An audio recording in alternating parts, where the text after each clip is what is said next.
Ça a été étudié aussi? Oui, bien sûr. Un scooter ou une moto qui passe juste sous votre fenêtre la nuit, ou le métro aérien. Ça peut être 90 décibels. Un avion, c'est quand même rarement au-dessus de 70-75 au niveau du pic de bruit. Donc en termes d'intensité, une moto, parce qu'elle est plus proche, tout bêtement, va générer beaucoup plus de nuisances.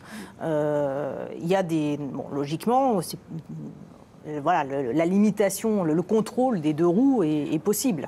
Les forces de l'ordre peuvent arrêter des deux roues et les sanctionner. Dans le cas des motos, il y a la nuisance pour les autres et il y a le traumatisme pour celui qui est sur la moto. Exactement. Aussi, qui, même s'il a un casque qui le protège un tout petit peu, une moto c'est souvent bruyant et il faut alerter aussi les jeunes et les moins jeunes à l'utilisation de motos bruyantes qui, in fine, vont finir par donner des problèmes auditifs.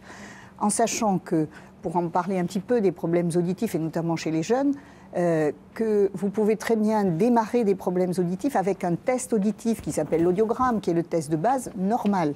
On le sait aujourd'hui.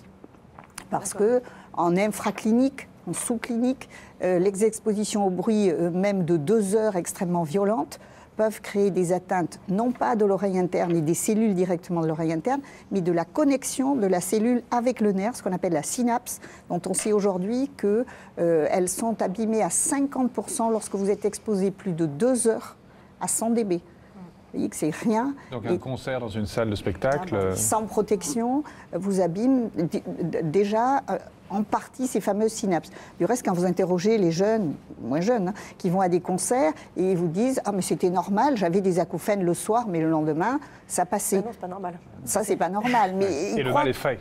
Voilà, le mal est fait, et c'est au terme de 2, 3, 4. Alors pour ceux qui ont de la chance, ça va être 15 ou 20 que vont arriver les acouphènes, avec une audition qui est normale ou subnormale sur le test d'audiométrie, mais qui déjà a créé les lésions pour une future surdité qui va apparaître beaucoup plus tôt que celle liée à l'âge.